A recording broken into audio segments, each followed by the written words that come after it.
ਦਿੰਦਾ, ਗੁਆਂਢੀ 3 ਪਾ ਦਿੰਦਾ, ਇੱਕ 4 ਪਾ ਦਿੰਦਾ, ਇੱਕ 5 ਪਾ ਦਿੰਦਾ ਤੇ 6 ਵਾਲੇ ਵੀ ਸਿਆਣੇ ਬੰਦੇ ਹੈਗੇ ਆ। ਇਹ ਕੋਈ ਕੰਟਰੋਲ ਜਿਹਾ ਨਹੀਂ ਹੈਗਾ। ਤੇ ਜਿਹੜੀ ਡੀਏਪੀ ਆ ਤੁਸੀਂ ਕਿੰਨੀ ਕੁ ਪਾਉਂਦੇ ਆ ਪ੍ਰਤੀ ਏਕੜ? ਤੇ ਦੂਜੀ ਗੱਲ ਇਹ ਹੈਗੀ ਆ ਕਿ ਆ ਜਿਹੜੀ ਅੰਧਾ ਧੁੰਦ ਡੀਏਪੀ ਪਾ ਕੇ ਕੋਈ ਨੁਕਸਾਨ ਤਾਂ ਨਹੀਂ ਕਰਾਉਂਦੇ? ਮਾੜਾ ਜਿਹਾ ਦੱਸਿਓ। धन्यवाद सर। सभी किसान भाइयों को नमस्कार। बहुत ही वाजिब और बहुत ही सही सवाल सर ने पूछा है। मैं लगभग 75% जो हमारा आलू का एरिया है, जलंधर, कपूरथला, होशियारपुर, इवन लुधियाना, मैंने यहाँ पर सर सर्वे किया और देखा कि किसान जो है डीएपी का बहुत ज़्यादा उपयोग करते हैं, नाइट्रोजन और पोटाशियम का कम ही उपयोग करते हैं। और ये डॉक्यूमेंटेड है कि जो अपना डीएपी है, कोई किसान 5 बैग, 6 बैग, इस तरह से जो हमारी रिकमेंडेशन है उससे लगभग डबल भी यूज़ हो रहा है। तो मेरी ये विनती है कि हमारी जो केंद्रीय आलू अनुसंधान संस्थान की जो सिफारिश है, वो पहले तो हमें, जैसे सर ने बताया कि आलू की फसल जो है 3 उद्देश्य हैं, तो यहाँ बीज की बात हो रही है, तो मैं सिर्फ बीज के बारे में ही बताऊंगा।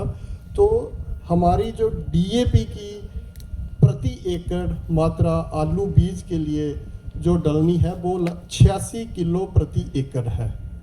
यानी कि अगर आपने एग्जैक्ट नहीं 86 किलो तो तोड़ना भी मुश्किल होता है, मैं यही कहूँगा कि लगभग आपको 2 बैग प्रति किला डालने हैं।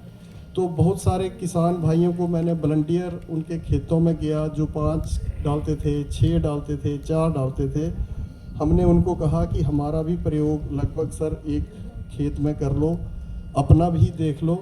तो बहुत सारे किसानों के यही रुझान आए हैं कि हम अननेसेसरी ही डालते हैं। इसके साथ सर ने ये भी कहा कि इसका डालने के क्या नेगेटिव इम्पैक्ट है। तो सही बात है कि एक तो सबसे बड़ी बात यह है कि महंगा फर्टिलाइज़र है। दूसरा सर, पिछले सालों में ये देखने में आया डीएपी किसानों को मिल नहीं रहा है, और इसका जब आप गवर्नमेंट लेवल पे भी बात करेंगे तो वहाँ भी अब ये चीज़ें पहुँच जाती है कि डीएपी किसान डीएपी का ज़्यादा उपयोग हो रहा है। तो जैसे हमारा, जैसे पंजाब है, डिफरेंट स्टेट्स हैं, हर स्टेट का एक कोटा निर्धारित होता है। तो पर किसान आपको प्रति किला जो है, आपको तो 2 बैग की ये है सिफारिश, आप डाल रहे हैं 6, तो कुछ लोगों को मिलेगा, कुछ को नहीं मिलेगा। ये इस तरह से दिक्कतें आगे आएंगी। एक तो ये आपको ध्यान रखने वाली बात है। दूसरा, जो डीएपी यानी फॉस्फोरस आप ज़्यादा डाल रहे हैं, मतलब आप अपने खेत में एक बैग के पीछे लगभग आपका 1500 रुपया ज़्यादा डाल रहे हैं।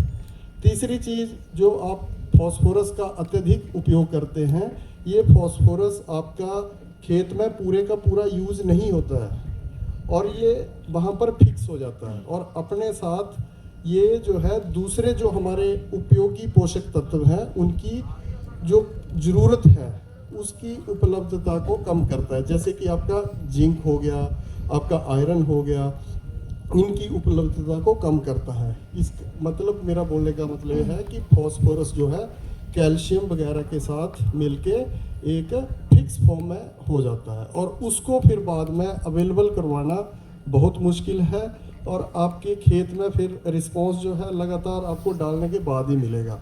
तो मेरा यही कहना है कि